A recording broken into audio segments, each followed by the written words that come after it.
আজি গাহৰিটো অলপ বেলেগ ষ্টাইলত বনাবলৈ লৈছোঁ।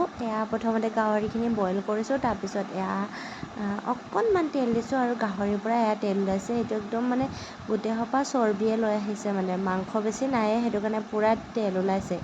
অকণমানে তেল দিছিলোঁ। তাৰপিছত ইয়াতে দি দিছোঁ মই সৰহকৈ পিঁয়াজ, একদম মিহি মিহিকৈ কাটি পেলাই সৰহকৈ পিঁয়াজ দি দিছোঁ। এতিয়া ধুনীয়াকৈ লৰাই দিছোঁ, অলপ টাইম এনেকৈ লৰাই লৈছোঁ।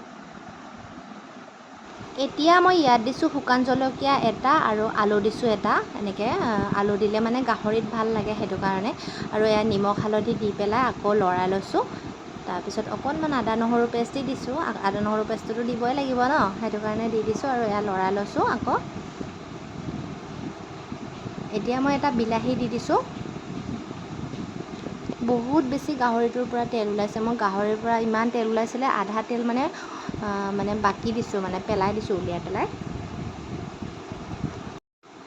এতিয়া মই মেইন বস্তুটো দি দিছোঁ, আৰু মেইন বস্তুটো হৈছে ক'লা কচুৰ ঠুৰি। আজি মই মানে গাহৰিটো ক'লা কচুৰ ঠুৰিৰে বনাইছোঁ। মই ইয়াত পানী ব্যৱহাৰ নাই কৰা, যিহেতু ক'লা কচুৰ ঠুৰি দিছোঁ ন, তো সেইটো কাৰণে ধৰিব পাৰে, সেইটো কাৰণে মই মানে পানী ইউজ কৰা নাই, আৰু পানী ইয়াতে অকণো দিয়া নাই। এনেকৈ মানে ফ্ৰাইকেই মানে এনেকৈ খাইছোঁ আৰু। আজি মানে ফাৰ্ষ্ট টাইম মই এনেকৈ ক'লা কচু দি পেলাই বনাইছোঁ। আমাৰ গাহৰি অলম'ষ্ট ৰেডি হৈ গ'ল, ধুনীয়াকৈ কচুখিনিও মানে সিজিয়ে গৈছে। খাবলৈ বহুত বেছি টেষ্টি লাগিছিলে।